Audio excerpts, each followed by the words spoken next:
We talked about this ad nauseum before we even had these numbers. Just the eye test can tell you this team plays more disciplined than you.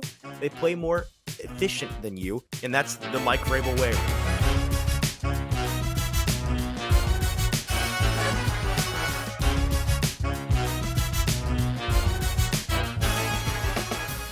Welcome into the Hot Read Podcast. I'm your host, Easton Freeze, Director of Published Content here at BroadwaySportsMedia.com. We are also brought to you by the 440 Podcast Network.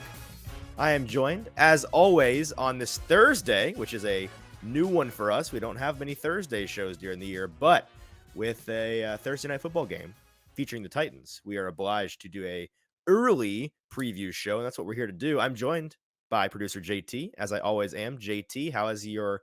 It's been, what, two days since we've last recorded? Yeah, it's been good. Good couple days. Busy week for us here on the Hot Read Podcast, of course. Yes. With this Thursday game, which you are listening to this on the morning of this game. So happy Thursday. Can't wait to watch a good one up in Lambeau between the Titans and the Packers. And of course, before we get into this, I just got to say, Easton, we've been talking a little bit on the outside, and I think you owe it to your viewers. We have a bone to pick with the tight end position. I do. I have a bone to pick with the tight end. Well, no, we have a bone to pick with the tight end position. But our takes are different. And so we need to argue about this out in the open. And this was a take. So transparency, JT and I are in, we share a fantasy league together with some other friends of ours, one of the leagues that I'm in. And I was talking with the group chat today, just in frustration about the tight end position. In fantasy, if you play fantasy, then you know exactly what I'm talking about. Tight ends have become a disaster position. There are, like, at any one time, about 5 reasonable, startable fantasy tight ends, and everybody else is just up a creek begging and praying for a guy who can give them double-digit points any given Sunday. I feel like I saw something on Twitter to the tune of Taysom Hill in half PPR being tight end 6, and he scored 9 collective points in the last 3 weeks combined. And that just goes to show how horrible fantasy-wise the tight end position is across the league. It's like Kelsey and Kittle and Andrews, and then it gets really rough really fast. Dalton Schultz and Dallas Goedert, and then it gets even more rough really fast. And so Zach Lyons, a Football and Other F Words, he's the one that I first heard this take from back before this season began. And at the time I thought, bad take. I disagree with them. If Zach is listening to this, which I don't think that he is, if I knew that he was, I wouldn't compliment him because I don't want him to, Lord knows his ego does not need any more boosting than it already has gotten, but I don't think he's listening. So I'll regretfully agree with him and boost his ego a little bit. I think that it's a good take. JT vehemently disagrees with me. I think that the tight end position on the roster in fantasy leagues should be done away with if and until tight ends in the league stop being bad at fantasy. I think that there should be 2 flex positions and not a flex and a tight end, because it's so ridiculous that over half the league on any given Sunday does not have a tight end. Essentially, they're basically taking between 0 and 5 points in the tight end position, it feels like, while others are getting 10, 20, 30 from the 3 or 4 guys that are the best. JT thinks that I'm crazy for this. JT, you disagree? I do. And my rebuttal to this is draft better. It really is the great thing about the tight end, and why I love it so much. Now, this is because I love the tight end position. I have good tight ends, unlike you over here who... I gave you a good tight end, and I have one. He's on IR. I have a tight end better than yours, technically.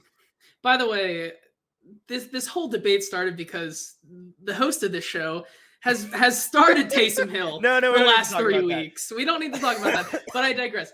The tight end position in fantasy football, as this take most is all of you born know, of me just being frustrated with Taysom Hill, to be entirely transparent. It is such a positional advantage if you want it. You don't have to have it, but if you want to have use the draft capital early in a fantasy football draft to go get one of those top guys, then I think it's all for it. I think you should have a position just for them, because it rewards the people who, hey, I'm going to take this guy who is really good at his position, maybe not like technically his position, because Lord knows Travis Kelsey can't block, or I was and about to any of say those other that's what's guys. so frustrating is that guys don't get any credit for the fact that some tight ends are literally glorified receivers and some are literally linemen.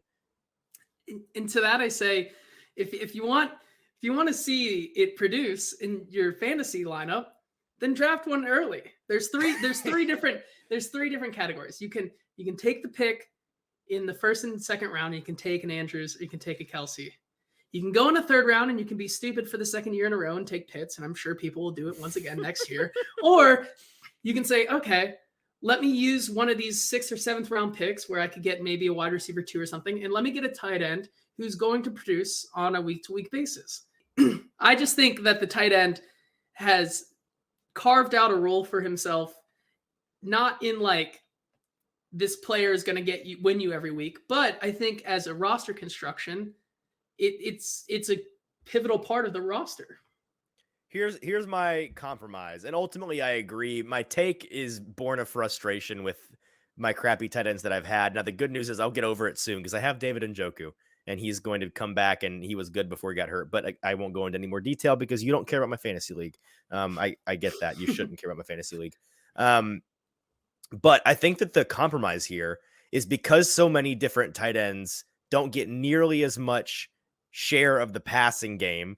I think that their PFF blocking grade should be taken into account. I think you should take every tight end's PFF blocking grade, divide by 10, and then add those points to the total. So listen, if Jeff Swaim catches one pass for 5 yards and gets you 1 point in your PPR league, but he had an 87 blocking grade from PFF, just had a day blocking on the line with the big boys. Listen, that's a 9.7 point week for Jeff Swaim. That is a viable tight end all of a sudden. That is my compromise. But ultimately the solution to this, and I don't like, if I had it my way, I wouldn't get rid of the tight end position. I would just have the tight ends in the NFL not suck at fantasy. The NFL teams should be like, if you ever played on a co-ed softball team where they force you to put a girl every 3 people in the lineup, NFL teams should be required to complete one pass to a tight end on every touchdown scoring drive. Equity forced by rule. That is my solution. That is my solution. All right, enough tight end fantasy talk. I was just gonna say, the viewers, the loyal listeners, let us know what you think of the tight end position. Yeah, let us know if you agree with this. Do you think Easton's absolutely insane? Because I think he is. Listen, I think we can all agree that the tight end position is frustrating in fantasy. The solutions are wide and varied. If you have a solution, please reach out to us, DM us, or tweet us. Speaking of DMing us or tweeting us, we asked some certain people to DM us or tweet us on the episode last week.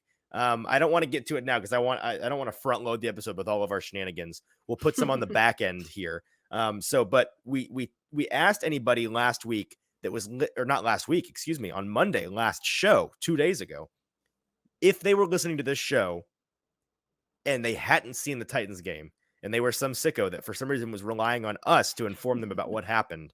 I asked them to DM us or tweet us, and we got 2 responses that I want to talk about later. So don't let me close the show, JT, without talking about those 2. I'll pull those up after the news segment. But today's show, because you're getting this first thing Thursday morning, and the game is, if you're listening to this at 8 a.m., the game is in less than 12 hours. So this show is not going to be relevant for very long, and thus we're going to put plenty of effort into it. We're not going to make it nearly as long as the other shows because there's not as much to talk about. We're going to have a show for you on Friday, a recap to the Packers game, of course, and that will be a more normal episode. We'll do the best bet gauntlet and Titans news and probably a winners and losers segment as well. Today, we just want to talk about some things before this Titans-Packers game on Thursday Night Football, preview some things. I have some thoughts on some things that I have been reading about and seeing online this week regarding the Titans. So we'll just do 30 minutes or so is what I'm guesstimating how long this will take. I have a couple of things to show. If you are listening to this show via podcast, thank you very much. However, we are a YouTube show now as well. There's a video version. You can see our gorgeous faces that match our gorgeous dulcety tones. And so it's much better in video form. And on days like today, when we've got quite a bit of show and tell, some charts to show you, some videos we're going to play. The injury reports will be on the video form as well. We've got video enhancements now. It's very pretty. It's very nice. And you won't truly get the full breadth of the show unless you're watching on video. So if you want to listen right now because you're up and about doing something, showering, driving, working, whatever, fine. No worries. We appreciate you listening. But if you have a chance to watch, go over to Broadway Sports Media on YouTube. Just search up Broadway Sports Media. You will find us, and you will find not just this show, but the Mike Herndon show as well, which should be out at some point today on Thursday. We recorded it early as well. And the Football and Other F Words show will be on the YouTube as well each week. We'll have some more video content coming in addition to those things in the near future. So that's exciting. But yeah, watch the video to get the full version of the show. Let's talk about some of these things. I want to start where to start. Let's talk about this Titans Packers game from a 10,000-foot view. This game is going to, first of all, bring up memories, I think, for any Titans fan older than a couple of years old, of recent Titans Packers games, which when you go back and you look at the game logs, have been blowouts. 3 games in a row, there have been there have been blowouts going back and forth. In 2012, the Packers killed the Titans. In 2016, I believe, there was one of those Mario to Magic games when they had some running backs going crazy. DeMarco Murray, in particular, I believe, was the back that had a huge game that week. And the Titans killed the Packers, I think, here in Nashville. And then the last time they played in the end of the season, 2019, I believe, or 2020. It was very end of one of their playoff run years. They played up in Lambeau at the end of December, and it was snowing, and it was a disaster. The Titans got beat something like 40-14. That was a game, if you remember, really the only memorable Titans offensive play was one of the patented Tannehill fakes to Henry up the middle, keeper around the end, off tackle, and he went for like 60 yards through the snow right after half on I believe, the opening drive of this third quarter, which gave all Titans fans hope that the game was not over. It was over. The Packers then scored 10,000 points and killed all your hopes and dreams. But that game, also, if you remember it in any detail, you'll know that it felt kind of fluky because of the snow. The Packers players weren't really losing their footing. They seemed to know what they were doing. Titans players were sliding around all over the place like a Southern Alabama mom trying to drive through an ice storm in Michigan. It was a disaster. And so I don't think that's going to be the case. Obviously, the weather's a little bit nicer because we're seeing the Titans play in Lambeau earlier in the year. It's going to be, last I checked, hanging around the mid to upper 20s. So it's going to be nice and cold, but we've not seen the cold necessarily impact the Titans in a negative way before. They've won plenty of cold games. It's really the elements that have thrown them off in the past. Really bad rain game last year against the Texans, for example, as well as that snow game example from a couple of years ago. It's going to be dry. So that's the good news for the Titans. They can handle the cold. It's going to be dry. So it should be a nice, perfect Lambeau evening for a football game. And this is, I feel like, and JT, I want to get your opinion on this. I feel like these are pretty well-matched teams. I think the Titans are a better team, but not by much.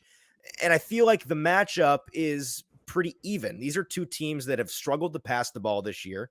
The real big difference is on defense. The Titans' defense is significantly better than the Packers.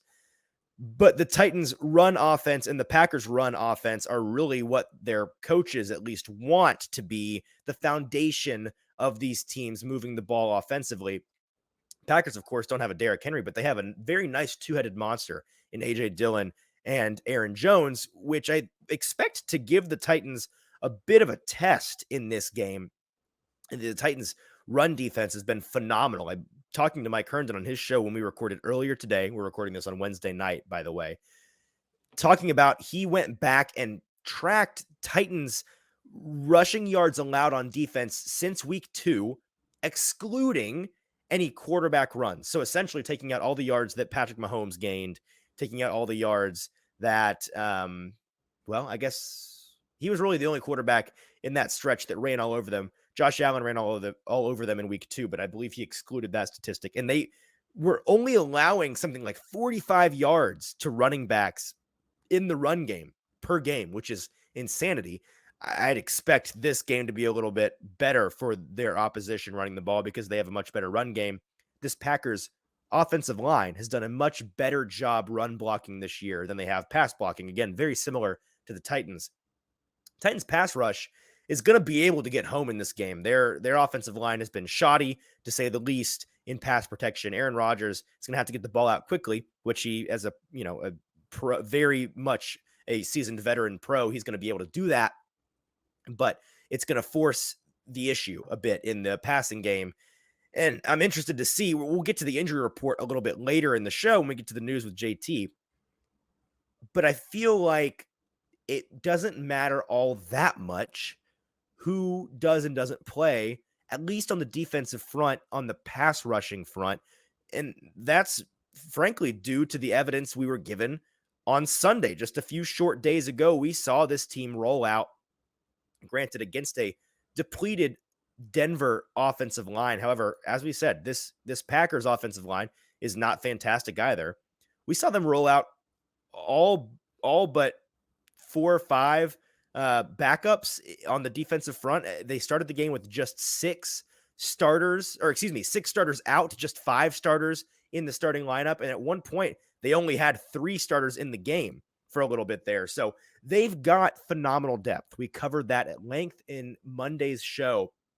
I want to talk about one guy who we may or may not have a special piece coming to BroadwaySportsMedia.com next week about. Stay tuned on that. But Mario Edwards Jr. joined this team, signed off the Jaguars practice squad on September 26th. He has more pressures right now, and I have not checked how many games this is through, but he's not played the whole year. I'd imagine he's only played in 4 or 5 games, and even less than that if you're counting the games in which he got meaningful snaps.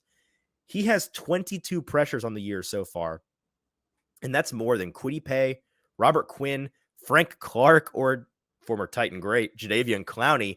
And he is hilariously, as noted by Mike Herndon, who's the one who pulled this stat, just 2 pressures behind Jaguars' number 1 overall pick, Trayvon Walker, despite playing in 4 fewer games than him. So it sounds like he's played in 5 or 6 games this year. Astounding. And he's not the only one. The Titans have had a number of guys step up on the defensive front and in the pass rush. I mean, Dylan Cole at inside linebacker has been surprisingly good. I think that he has quietly been the most improved Titan on the roster from last year to this year by a significant margin. I mean, he looks like a very viable starter. Monty Rice, also at linebacker, played meaningful snaps quietly against Denver, looked serviceable, looked good, back from his injury, back in the actual defensive rotation and not doing special teams duty to get warmed back up into the rotation. He's going to continue to be a piece as long as Zach Cunningham is on IR and as long as David Long continues to be banged up. Now, the good news is, and we'll get to this at the injury report, looks like David Long is going to be good to go. So that's great because Titans fans, I don't know if you truly appreciate the linebacker you have in David Long. He has been fan-freaking-tastic this year. He is, I mean, the size can fool you, but don't let it. He is a Fred Warner light out there. He flies around more than any other linebacker in the league. Truly, you cannot name 5 linebackers in the league right now playing at a higher level than David Long Jr. is. He's fantastic, and the Titans need to keep him out there. Let's talk a little bit about the other side of the ball. Let's talk about the Titans' offense, particularly their run game. But I pulled up this chart from, let's see, JT, if you wouldn't mind throwing up the images here and go to the second slide. This chart from, RBSDM.com, their statistics page. They do a fantastic job with these charts that are customizable and easy to pull up. This is the passing and rushing defense chart. And if you've been on Twitter at all this week, then you've seen this. And if you're listening and you want to see it, go to YouTube. You can check out the video.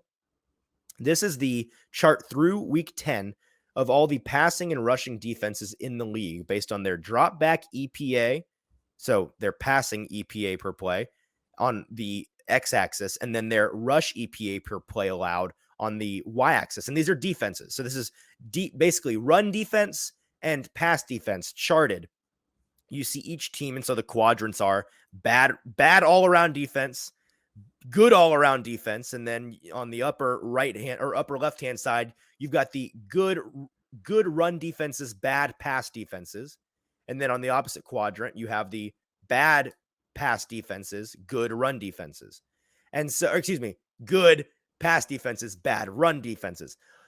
Look at the chart. It's a lot more simple than me trying to explain it out loud. The point here being, if you take a peek at where the Packers are right here, and this was prompted me looking this up by a Buck Rising tweet earlier today on Wednesday morning, asking for one of his show polls what the Titans' greatest advantage over the Packers is.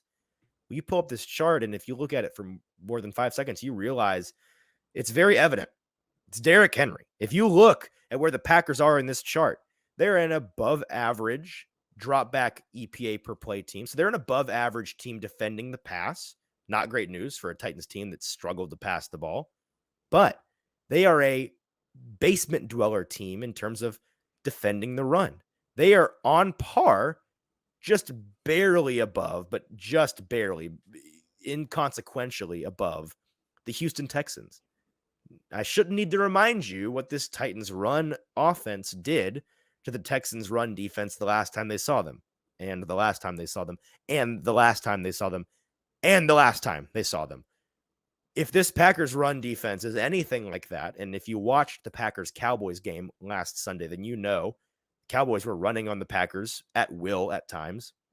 This should be a game that the Titans can control when they are on offense and have the ball in their hands. They should be able to dictate the terms, the pace of this football game. You also look at the rest of this chart and you quickly realize, and the rest of the Titans' schedule, just looking ahead a little bit here, really advantageous towards what they do best and what they clearly want to do most, running the ball. Let's look at who they have left on their schedule. Let's see the Packers. Okay, they're a good pass defense, bad run defense.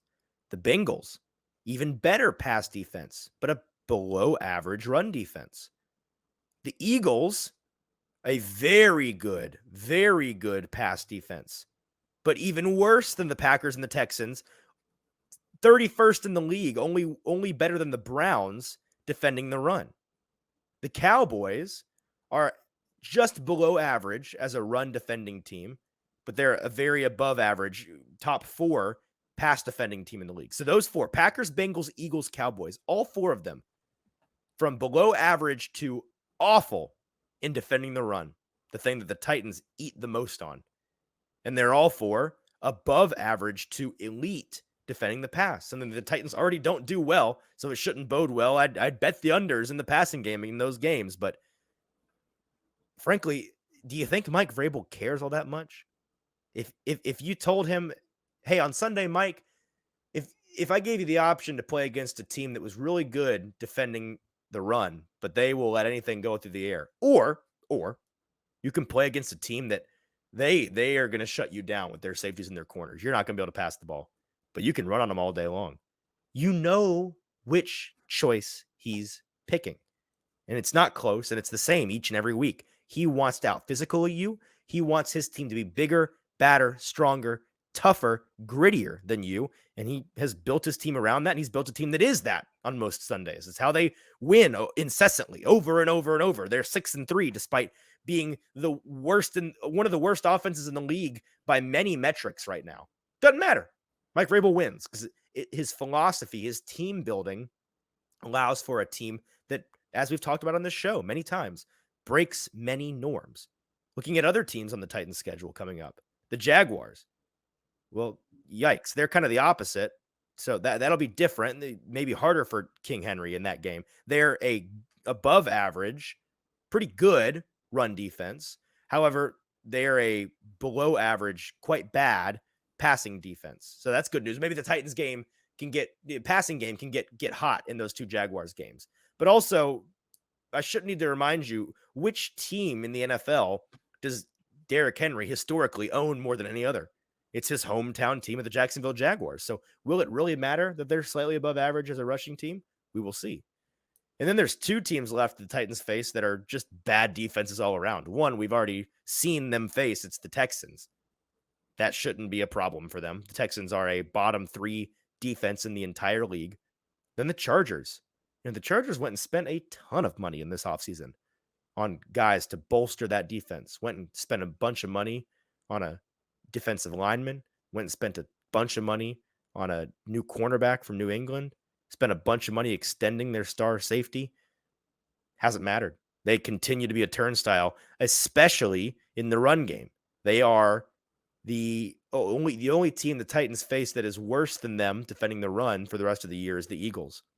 They are a bottom 3 run defending team, and they are below average as well, just barely, granted, in the drop back defending the pass. So all of that is to say the Titans overall defensive schedule remaining, very nice. Very nice. So if this offense is going to find its stride down the stretch, if they're going to get into a rhythm before the postseason push, which any good team in the postseason gets hot around this time, November and December, it is nut cutting time out here in the NFL. It's time to put up or shut up. And however hot you've been in October and September, you got to be hotter than that. You can't trend the wrong direction this time of year. The Titans offense has the perfect opportunity through the back half-ish of their schedule here to get going, especially in the department that they value most, in the run game. So I found that fascinating. It also led me to spiral into looking at Derrick Henry, tangentially talking about how well Derrick Henry might do against these teams. Looking at how many yards he has, what kind of pace he's on, and what kind of record-breaking pace he could reach. So currently, through 9 games, Derrick Henry has 923 yards. Now, last week against the Broncos, and I don't want to guesstimate, I have the numbers right here. He only managed 53 yards on 19 carries. And when everybody saw that statistic, they probably thought, well, okay, before this game, after the Texans game, there was some talk about, Derrick Henry, not only is he back, he may go back-to-back 2,000. He might just do it. He's Derrick Henry after all. It seems possible. Well, in this past game, only managing 50 yards felt like, oh, okay, maybe let's pump the brakes on that take just a little bit. I'm here to tell you, you may not have to pump the brakes. Through 9 games, 923 yards. That means that Derrick Henry would need 1,077 more in his final 8 games.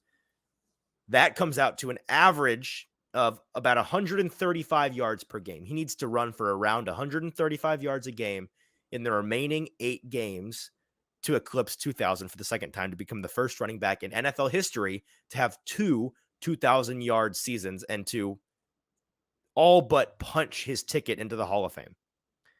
For reference, in 2020, when he did go for 2,027 yards to be exact, with one fewer game on his schedule, mind you, in 2020, he had 946 yards through 9 games. So at this point in his 2,000-yard season, he only had 23 more yards than he currently has at that same benchmark.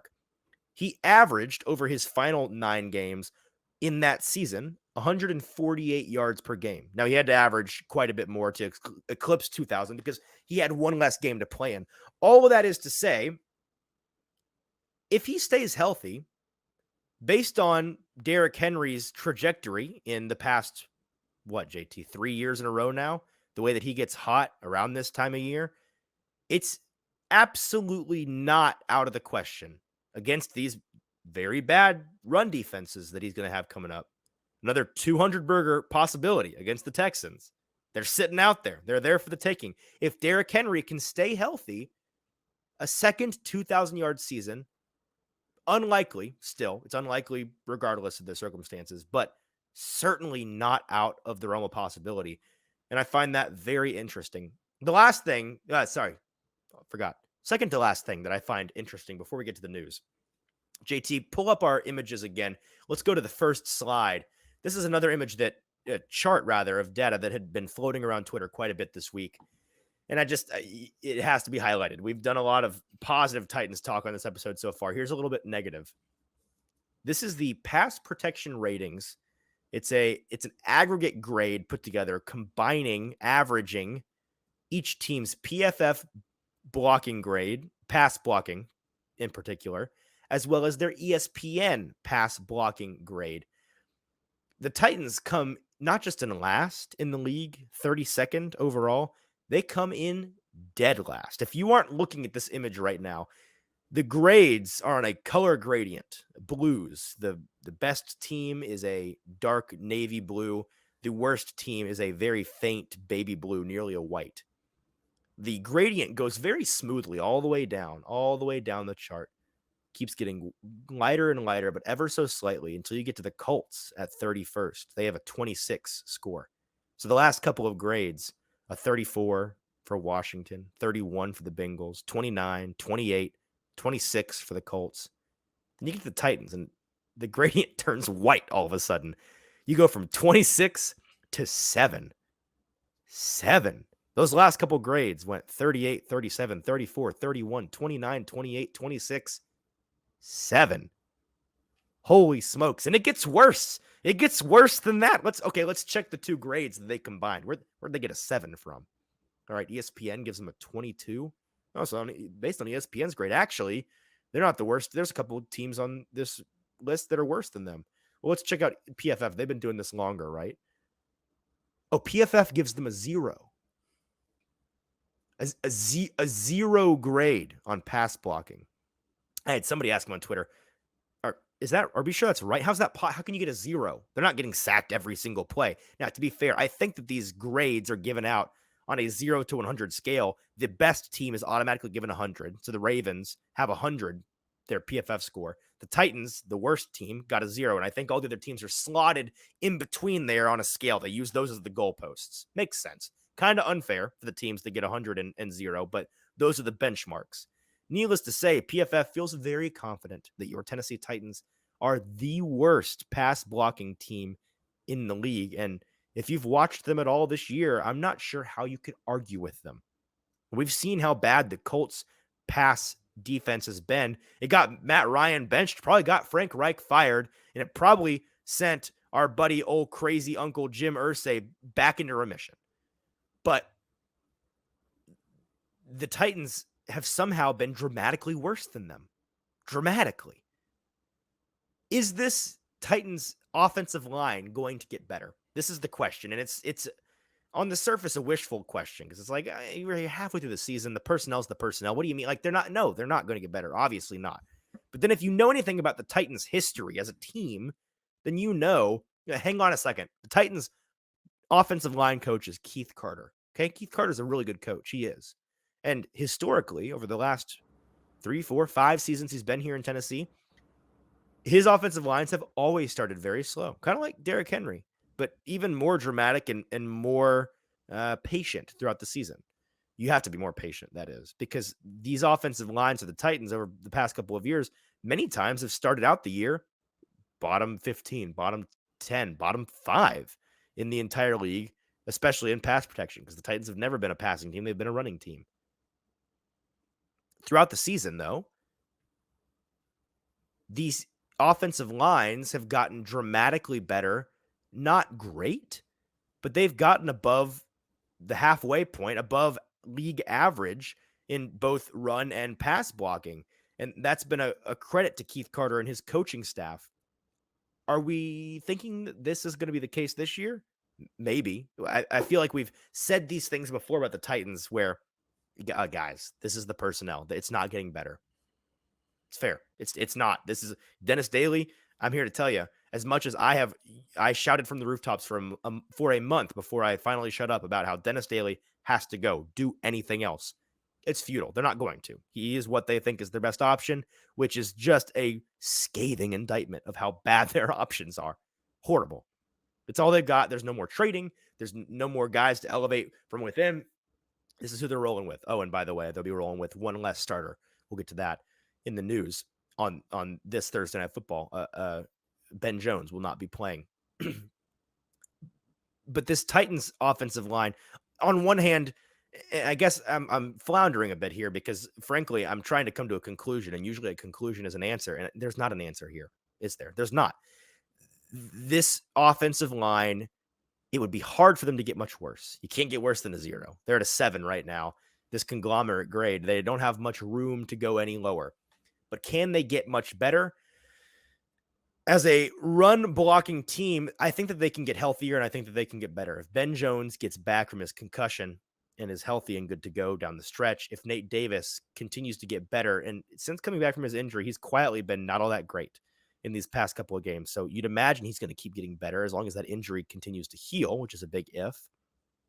Nicholas Petit-Frere should continue to get better as a rookie. He still has many rookie mistakes, and that's going to continue to go down with more and more experience. And then that left-hand side of the line with Dennis Daly and Aaron Brewer.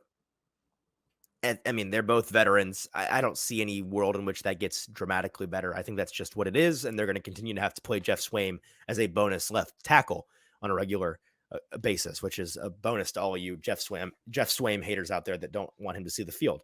There is no reality in which he does not continue to play a bunch of snaps because they have to have him blocking. Him and Kevin Rader, tight end for the Titans, you may not even know exists. They've got to have those guys in there. But I think that this can get marginally better. I don't see it getting much better than out of the 20s. I think that, ranked 21st overall is like the best case scenario for this team. That's my take on it. Really, I just wanted to harp on how bad this line has been, and I don't have an answer for you, but it is something to watch. The last thing that I want us to talk about before we get to the news and then we get out of here is this segment from ESPN's NFL, I believe it's NFL Daily. JT, do you know the name of the show? And it's their NFL flagship show. It's with Mina Kimes. NFL Live or something like that. NFL Live, yeah. NFL Live with Dan Orlovsky and Mina Kimes, and a bunch of their NFL personalities are on the show, kind of in a rotation. Marcus Spears, they put out a segment.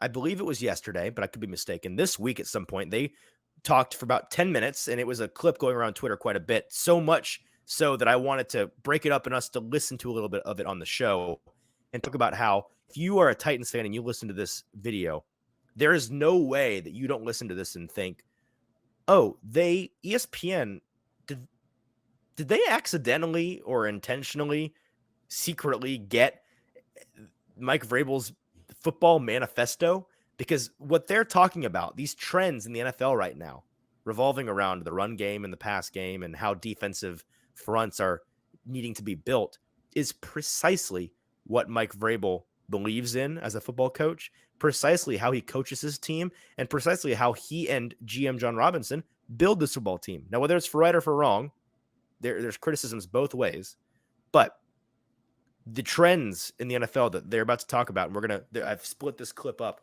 We're not going to listen to all 10 minutes of it, but we're going to listen to 4 segments of it. JT, let's play this first one. Orlovsky is going to lay out some of these trends for us. What's happening in the league isn't necessarily attached to their ability to throw the football. Really, the most dominant aspect of theme-wise going on in the NFL right now is return of the run game. Marcus Spears is going to love this one. So we're going to start here. Right now, league-wide average this season in 2022, yards per completion is at 11 yards. Look at this number for home. That's the lowest since 1933. We're talking 90 years. That's the first year they started playing playoff games. So every completion in the NFL is the lowest amount in 90 years. So what's that mean for the run game? Overall, the league is averaging 4.5 yards per carry. That's the highest in NFL history. Think about that. Completions are down. Run game, at least, as average, is all the way up. So what's that doing? The league-wide scoring average is 21.8. That's the lowest in 13 seasons. What we're seeing right now in the NFL, even though these talent quarterbacks are wildly talented, is the importance of running the football, being committed to doing it well, and that's really shaping how well your football team can win and play games offensively, not how far the quarterback can throw the football. So, Marcus, I'm going to stop it there. Right there, out of the gate, that should make you think, oh, so Titans football in 2022 is trending in the direction of winning football. The Titans, one of the only remaining, it feels like a rare breed, an endangered species of teams that are run-centered, run-focused, they revolve around the run game. They don't just run hard, but they build to run. Oh, it's the Titans. It's the Ravens. It's the Browns. To an extent, it's the Colts. To an extent, it's the Steelers, but not really because Najee Harris has been kind of a bust. To an extent, it's the Texans. To an extent, it's the Niners. But there's really only 3 or 4 teams in the league at this point, and the Titans being one of the main ones, if not the main one, that you look at their offensive roster, and it's like, oh, these guys, they don't just run the ball well. They are built to run the ball. And that's what they do. Let's play the second clip. But how have D lines affected what these offenses are doing? You know, I go back to when you and I were covering SEC Network, and I had a conversation with Nick Saban about how differently he had to start recruiting because of the way offense was morphing into athletes in space and quarterbacks getting the ball out of their hands quickly. And you had to have dudes that were athletic enough to pursue from behind, and you had to have long, rangy linebackers in order to cover these tight ends who were now being ushered into offenses as being premier guys, as we still see with Travis Kelce and obviously talking about Goddard, who just got injured. When I was even in the league, your D tackles were 350. They were space eaters. They were our job, even when I was playing in a 3-4 with Bill Parcells, our job was to absorb offensive linemen so linebackers could run free, right? That was the way you stopped the run. Now today, you got Aaron Donald playing D tackle at 275, who can backdoor and is fast enough at times to get down the line of scrimmage to get it back on the ground. But when you miss, it's a gap the size that you could drive a bus through. So now what we're seeing, a part of this run game, one, you don't practice it enough. I've been telling you that. Two, you don't have the guys physically that can sustain 40 runs a game. They're just not built like that anymore. I.e., to your point, why do you think that when Jordan Davis is on the field for the Philadelphia Eagles, the run game is minuscule as opposed to him? So that was fascinating to me because not only did they talk about the offensive side of the ball for the Titans there at the beginning, or not talk about the Titans in particular, but they talked to the Titans' strengths. Then they talk about how teams are having to alter their defensive philosophy up front in order, or how they will have to alter their defensive philosophy up front in order to make up for the fact that the run game is tearing everybody apart. It's a pendulum, like many things, like politics in America, for example. Anything that swings one way is bound to come swinging back the other way eventually. And that's what we're seeing with the passing versus the running game dichotomy in the NFL. The pass game, I mean, how long have we been talking about how this is a passing league? Since JT and I were born, it's been trending towards and continues to become a passing league.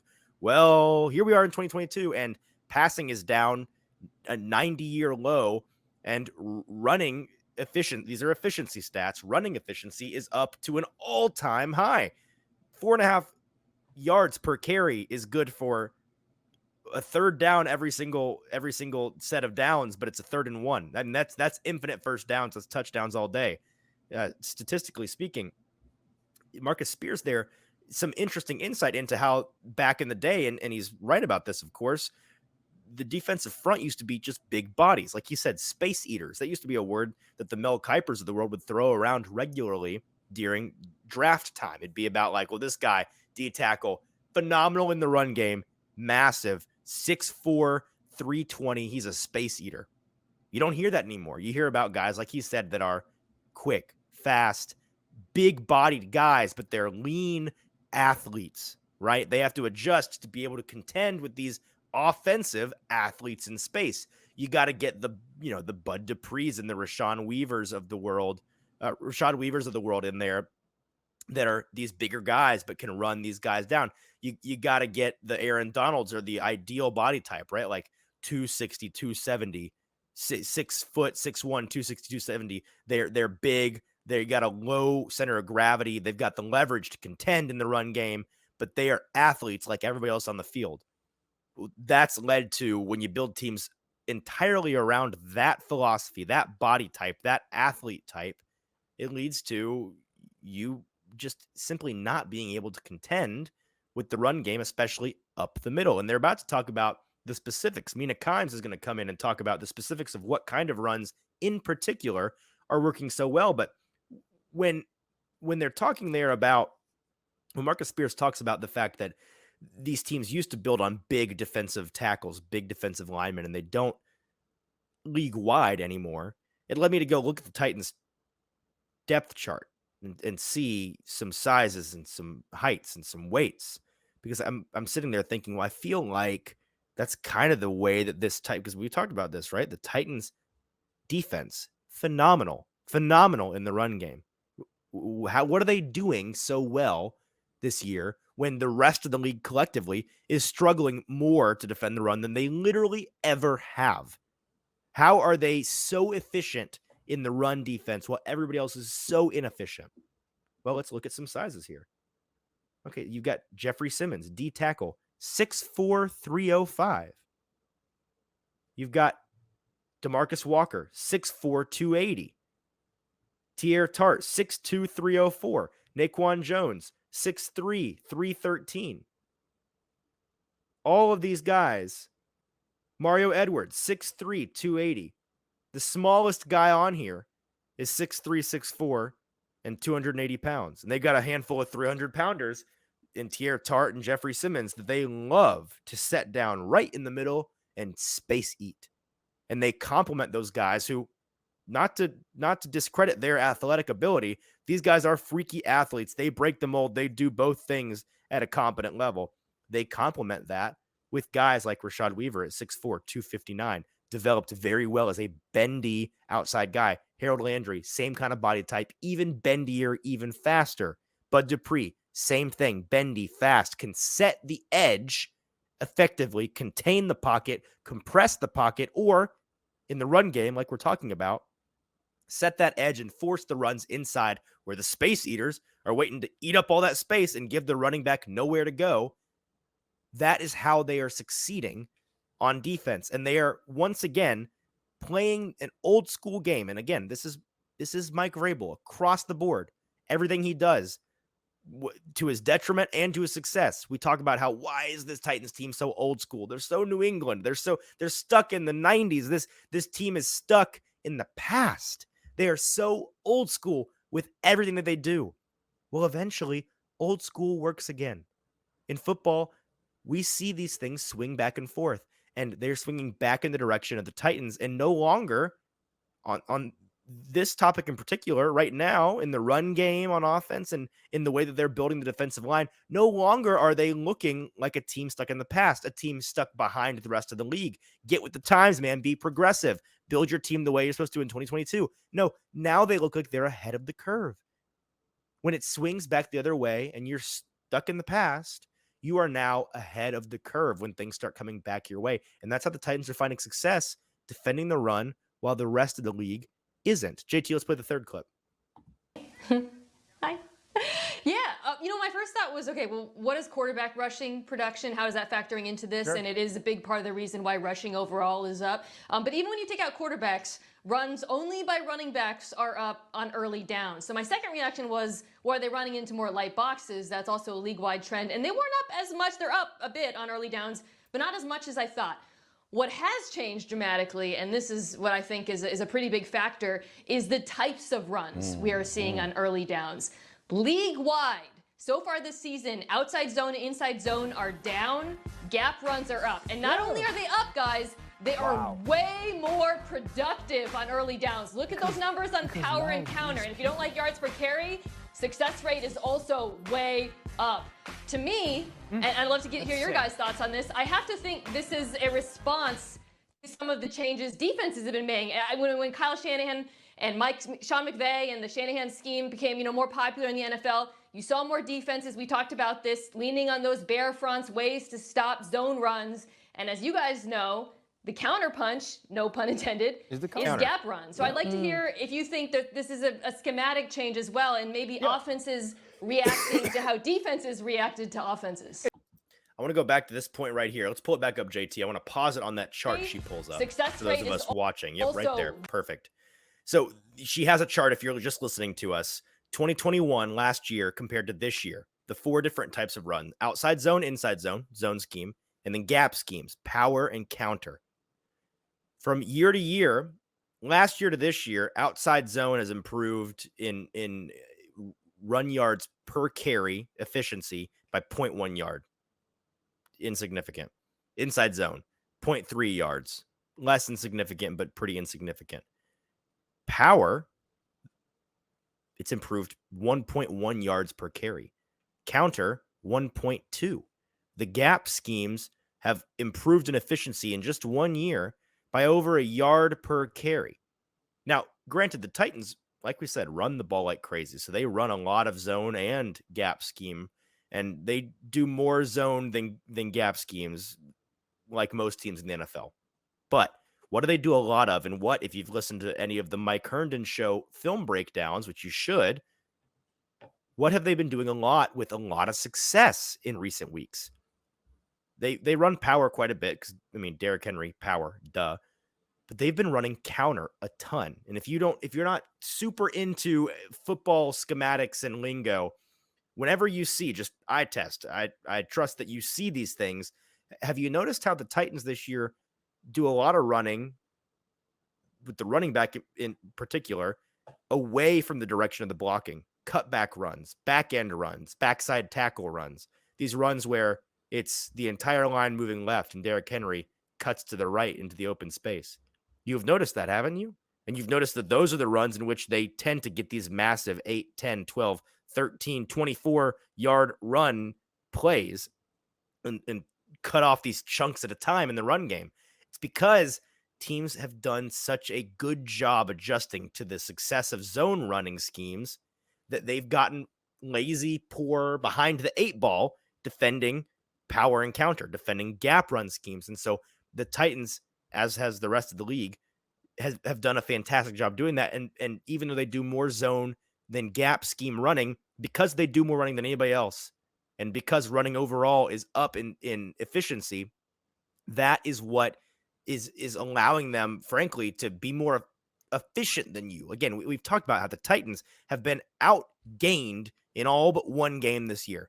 It hasn't mattered. You know why? Because they've been more efficient than you. We talked about this ad nauseum before we even had these numbers. Just the eye test can tell you this team plays more disciplined than you. They play more efficient than you. And that's the Mike Vrabel way right now. And it's working for these Titans. All right, I'm getting off my soapbox. I have officially gone 20 minutes over the amount of time that I said I would take. Drink, take a shot. That's what always happens. The day that I tell you this is going to be a 45-minute episode and we end 20 minutes in, that's the day I want you to stop listening, because that's the day I clearly didn't come with the energy, with the juice, with the preparation.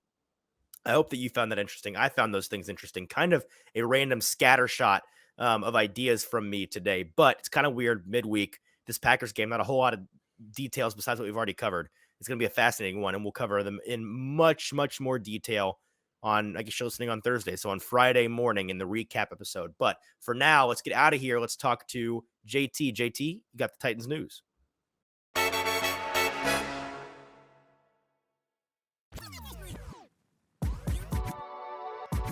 Let's jump right into this news segment here just to get you kind of with some quick hits to get you prepared for tonight's game.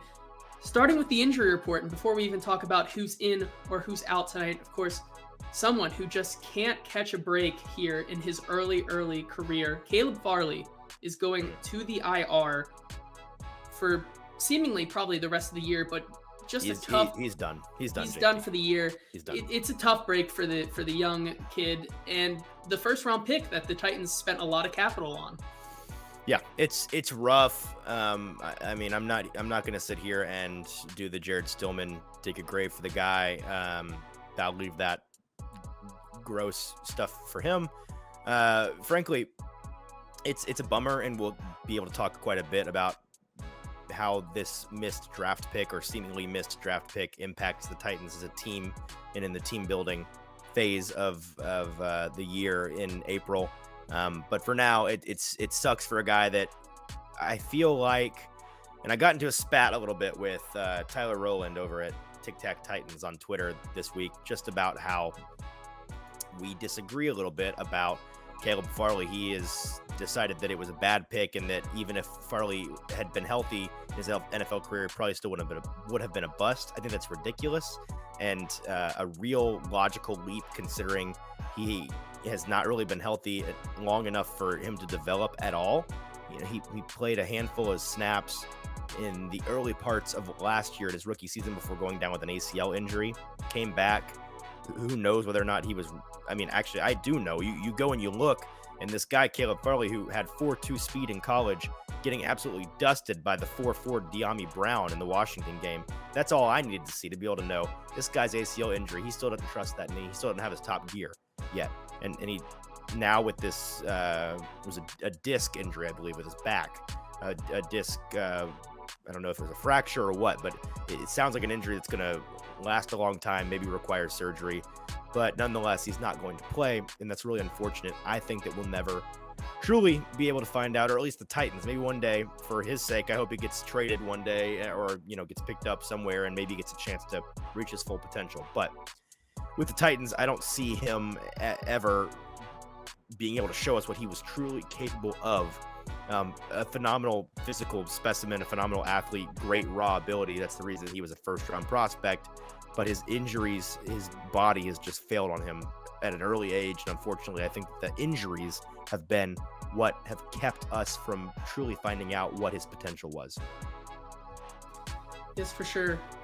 Hopefully we hope for a strong recovery, and maybe we'll see him out there down the road. But let's shift our focus back onto tonight's game, and let's start with the people who have already been ruled out of this game. Of course, kicker Randy Bullock with a right calf injury, Bud Dupree with his hip injury that has just nagged him for a couple weeks now, Lonnie Johnson with a hamstring, Amani Hooker with a shoulder, and Ben Jones, who could not make it out of the concussion protocol.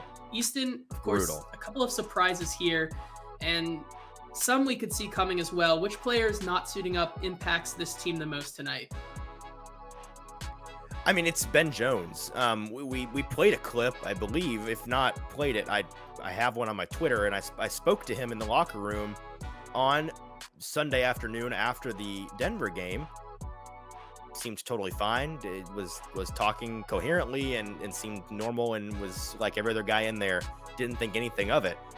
Everybody was surprised to see him pop up on the injury report on Monday with a concussion designation.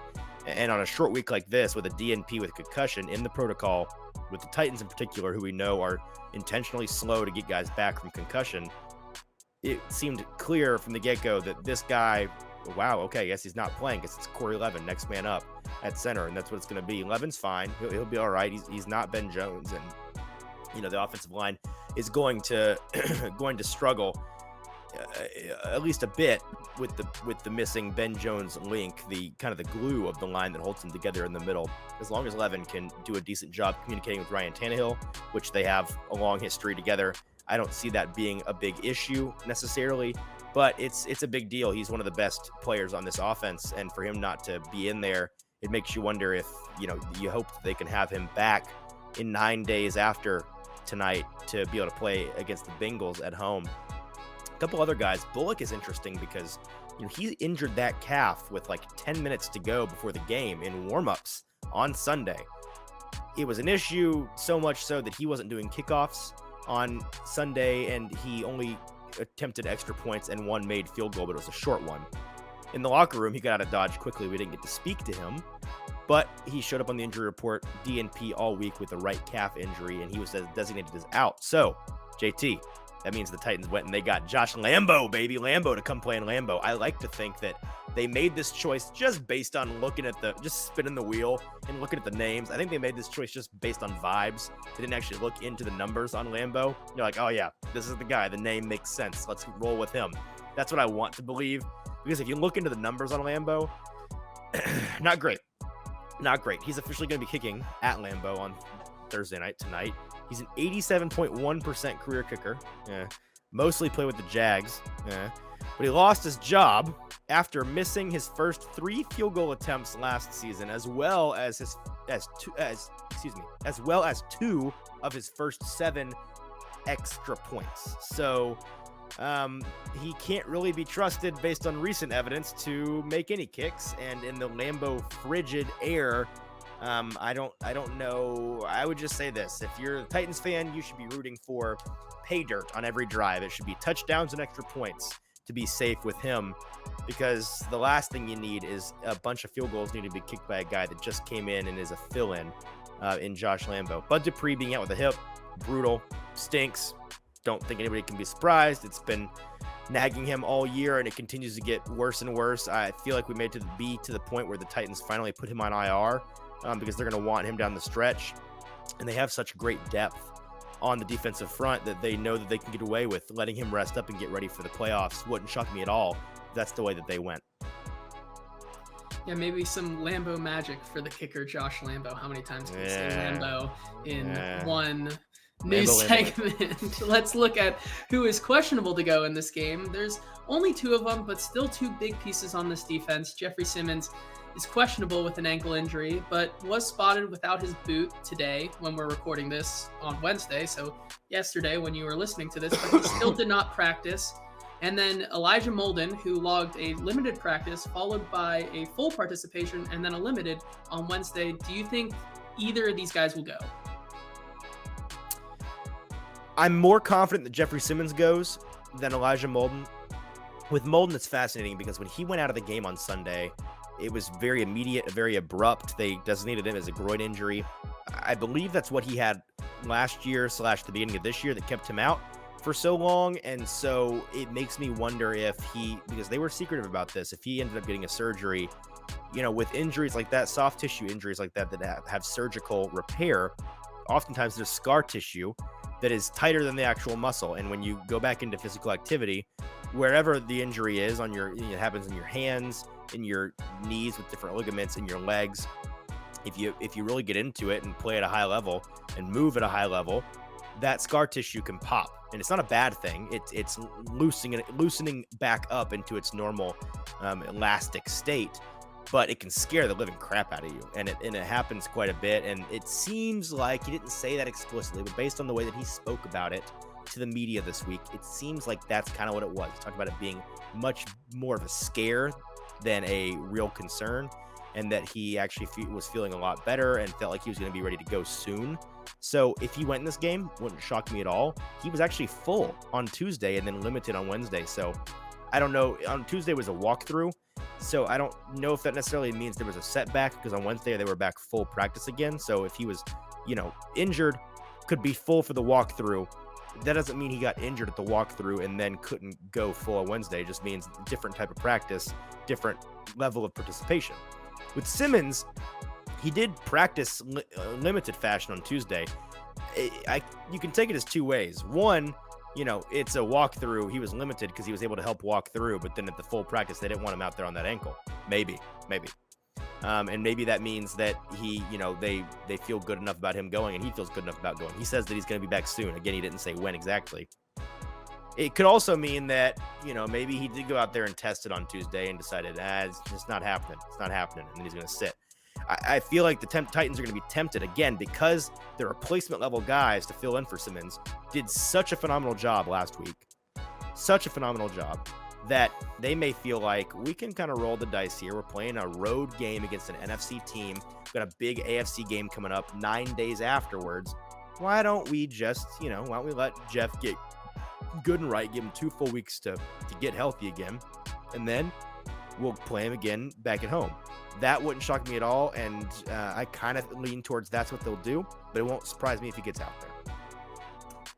Yeah, and then we have a couple of guys on this injury report who are looking ready to get back out there. Aaron Brewer, Christian Fulton, and Roger McCreary all off the injury report. So the Titans secondary, at least, is starting to look more and more like itself, maybe for the first time at all this season. Moving on, let's talk about a big key to this game, which will be the running game. I know we've talked about it a lot, but just a couple more stats for you to go into this game. The Titans' run D is allowing an NFL low 427 yards since week 3. That's good for an average of 61 yards per game. And on the other side of the ball, the Packers are allowing the most rush yards since week 4, with opposing teams averaging over 150 yards on the ground. Easton, I know I saw earlier today that many of these sports books are putting Derrick Henry's rushing totals at around 98.5 yards, but how big of a game do you think he will have? It's hard to say. Against the Broncos last week, I thought that he'd have a bigger game than he had. I feel like this is going to be a Derrick Henry game. He's going to want to make up for what was supposed to be a Derrick Henry game in the snow a couple of years ago. It ended up not being the case because they had to play from behind so much. I think the Titans are going to want it to be a Derrick Henry game. And so I'd be surprised if he has as bad a game as he had against the Broncos. Wouldn't shock me at all if he goes off for 160 for 2 touchdowns at all. I mean, wouldn't even be remotely surprising. If the props are set around 99, Personally, I'd stay away, but if I had gun to my head, had to choose a side, I'd probably take the over. Let's continue talking about this dominant Titans defense. The Titans will be going for their 7th consecutive game with at least 3 sacks and an interception. If they were to accomplish that, they would be on par with another absolutely dominant defense in the 85 Chicago Bears.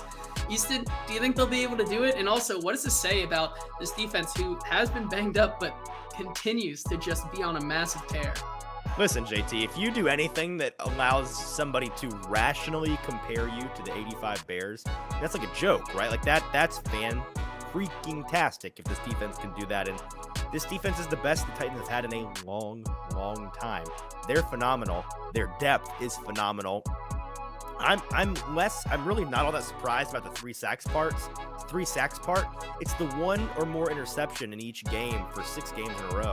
I'm like having to think back about every interception. It's like, yeah, okay, they did in that game, they did, and then, yeah, okay.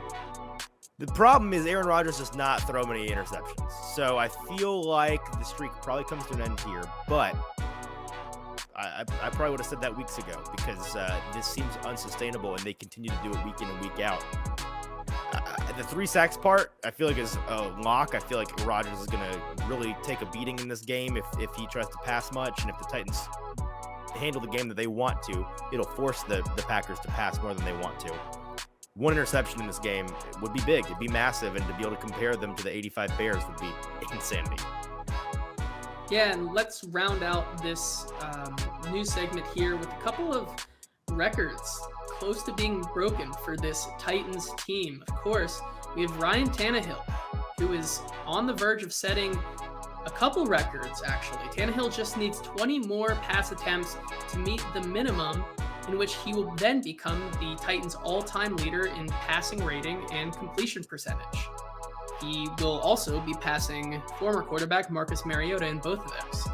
Right, it's wild. I'm hesitant to talk about these trends because JT, do you remember what happened the last time we talked about a Tannehill trend? Wasn't good. It wasn't good. No, last trend we talked about with Tannehill was consecutive starts and how he broke the consecutive starts record in the game in which he suffered his first injury as a Titan that kept him out for a couple of games. So if we're talking about how he's been incredibly efficient, he's had a great rating, very low in interceptions, very, very high in completions. Like that might mean this game turns into a complete and utter disaster for him. And if so, that's going to be on the media. We'll take that one for talking about all these records and jinxing him. But it's fantastic. And listen, Ryan Tannehill, for all the crap that he takes and how this fan base is very lukewarm on him, he's a very good quarterback. He's not an elite quarterback. We know what he is. He's not great. He's a very, very good quarterback. He remains a top 15 quarterback in the league each and every year, arguably top 10 in certain years. He's a guy that you can win a Super Bowl with. And I won't go into this in detail because I have a philosophy on this. I'll rant about it one day, but you can win a Super Bowl with this guy. It's not easy. It's not going to be as easy as that with Patrick Mahomes, but it is possible. He is good. And then finally, to finish out this new segment and kind of get out of here so we can all enjoy this game tonight, one more Ryan on this team, funny enough, who is record chasing. The punter, Ryan Stonehouse, now through 10 weeks has an average of 53.2 yards per punt. He outpaces the league record by a whole 2 yards. Stonehouse is a stud, man. He's been fantastic. The Titans look like they made the absolute right decision moving on from Brett Kern, as much of a legend as he is for the Titans, and he's still hanging around. Stonehouse is a monster, and they look like a team that has found their punter for the next 10 years again, which is phenomenal. All right, that is it. JT with the news. Thank you very much. Let's move into our outro here. And before you go, not just the normal things. Don't click away yet. 2 things to get to before the normal things. Except because I want to hold you captive and make you listen. I'm going to talk about them after. Here's the normal things. If you're not a Broadway insider, go subscribe. Got to do that. I'm going to keep it short today. Go subscribe. Cost of a cup of coffee, 99 cents. Use code INSIDER at BroadwaySportsMedia.com to get your first month for 99 cents. Code ANNUAL to get your first year for $20 off, just $49.99. Code ANNUAL, code INSIDER at BroadwaySportsMedia.com. Go and do it. You get all of our fantastic content. The Mike Herndon Show out today, a day early because the Titans play the Packers tonight. Go and check it out. I'm the executive producer of that show. I am a kind of a co-host with Mike Herndon himself. We talk about ball If you want to watch that full show, got to be an insider, but you get the free version on YouTube, and you can listen to the first half-ish of the show for free. Go and check it out. Also, if you are a small business owner here in Middle Tennessee and you are interested in advertising with us on the show or one of our other podcasts at BroadwaySportsMedia.com or at BroadwaySportsMedia.com on the site with our different articles, we would love to have a chat about that with you. We have thousands of eyeballs and ears and hundreds of thousands of eyeballs and ears on social media each and every week and month. And so we would love to be able to utilize our audience to advertise for you, small businesses, local businesses, helping out other local businesses. Please reach out to us and we can just chat about that via email on the website or via social media. You can reach out to me or Broadway Sports, Twitter, or really anybody affiliated with the company will direct you in the right place. All right. Now, two things. First of all, on the last episode on Monday, we asked a couple of you, we asked all of you actually, and got responses from a couple of you. If there's anybody that was listening to this show on our regular Monday reaction show that was doing so after having not watched the Titans game, that you were relying on us to tell you what happened. We thought you were sickos and we wanted to hear from you. We got 2 responses. The first response was from a guy that I'm familiar with on Twitter, Jacob Sane. He DM'd me. He said, "Hey there, I'm the sicko who didn't watch the game." Jacob, I hope you're listening to this. You asked me to DM you. I live in Missouri now, so I don't get to watch many games live. I did listen to the Titans broadcast with NFL Plus, and with that, I'm able to watch the game after it's over. However, my wife and I both got the flu this weekend. Sorry, hope you feel better. So listening to a recap pod is about all the energy I had for today.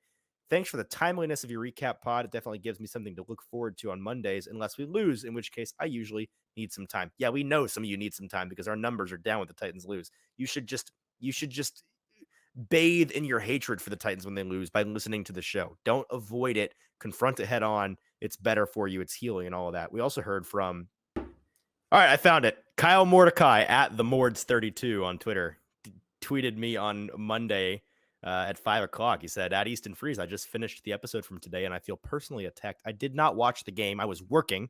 How dare you make money and not watch the Titans? You should do what I do. I make money watching the Titans. It's pretty cool. But anyway, thanks for keeping me up to date. Tighten up," he said. So thank you to Kyle and Jacob for being the sickos that listen to our show. I don't know whether to be disappointed in you or proud of you for allowing us to be your source of recap. We're a good source of recap, but maybe just, watch the highlights or something, watch the game. But hey, this is a great place to come. If you didn't get to watch the game and you need a recap, we do. I really do think I know we have the most timely review of the Titans game in all of radio, podcast, video, all of national media. We have the first each and every week that you're going to find. We also, I think, have the best and most comprehensive. So great choices all around. Last thing that I got to tell you, and we got to shout out the third person here. If you are not subscribed to the show, what are you doing? Don't listen to shows you're not subscribed to. That's dangerous. It's like taking candy from strangers. Get to know them first and then take the candy. Get to know us, subscribe, we'll be acquainted, and then take our delicious content and listen to it, bathe your ears in it each and every week, and don't miss a show. But you got to be subscribed. And if you're subscribed via Apple Podcasts, please go leave a 5-star review and rating. You can rate it 5 stars and then review it with anything you'd like. Say whatever you'd like. Please, we're begging. We're asking very kindly. We've been asking every single show. It takes you 10 seconds. It means much more to us than it does to you. Please go and do that. And we had somebody go do that. Serti M. Lee, sorry for butchering your name there, but they left us a 5-star review on Tuesday saying, "It took 10 weeks of me asking nicely." See, persistence pays off sometimes, kids. "I finally caved to give a 5-star review. Been a follower of Music City Miracles and now Broadway Sports Media for a while. Good publications. And finally stumbled upon the Broadway Sports Media podcasts at the start of the season. Good timing. Love how they don't scream their takes, unlike some other shows. Stillman, for example. He's somebody I'd have no shame in dumping on this show repeatedly. I think that he's not very good, and he definitely screams his takes. Many others do as well. It's not just him. Both JT and Easton are very eloquent. I agree with most of that. And have no, not to throw JT under the bus. We both struggle with English sometimes, but we appreciate the compliment. And Easton and JT are very eloquent and have balanced insights that are rational, at least to me. Well, you sound very rational and intelligent and handsome, sir. I think that you are correct and a fantastic person. This part's fascinating, and I'll read it just for fun because it's, as we said, we'd read anything you write. And so he wrote it, so we're going to read it. not really a critique, but a question/suggestion. Is there anything in the works for breaking down more Titans analytics, despite the actual team eschewing analytics, true, that go into more X's and O's? Things like interpreting trends of Titans offensive personnel for games, 11 versus 22 personnel, for example, and coverage trends, such as cover 2 versus cover 3. I do watch the Mike Herndon show, good man, as well, but a lot of it seems more like bashing or praising one player in a play for 2 hours, but I would rather have a more comprehensive take at how the Titans prepare and execute for their opponents. FYI, I also follow James Foster, friend of the show, and he is fantastic, but I would prefer some kind of show in this format. Keep up the good work and tighten up. First of all, very thoughtful and kind. I think this review may have taken a little bit more than 10 seconds, like 15 or 20. We appreciate your time and your effort, and it means a lot to us, sir. We appreciate the feedback as well. If those of you listening to the show right now would appreciate more shows from Broadway Sports Media in that context, let us know, and we might get something in the works if there's some demand for that, because I find that fascinating as well. We might integrate that a little bit into the Mike Herndon show because there's room for that. We could talk a little bit about the schemes in the film that we listen to. But hey, feedback is a gift. We appreciate anything positive or negative. You can tear us a new one for hating the show. I don't know why you'd leave a 5-star review, but do it. Leave a 5-star review and tell us we suck. It'd be really funny, and we'll read it on air. All right, until Friday, until tomorrow, if you're listening on Thursday, which you should be because the game is tonight, people. I am Easton Freeze. For JT, this has been the Hot Read Podcast. We'll talk to you reviewing all things Titans-Packers on Thursday Night Football as soon as we can on Friday, hopefully by noon at the very latest. Until then, this has been the Hot Read Podcast. We'll talk to you tomorrow.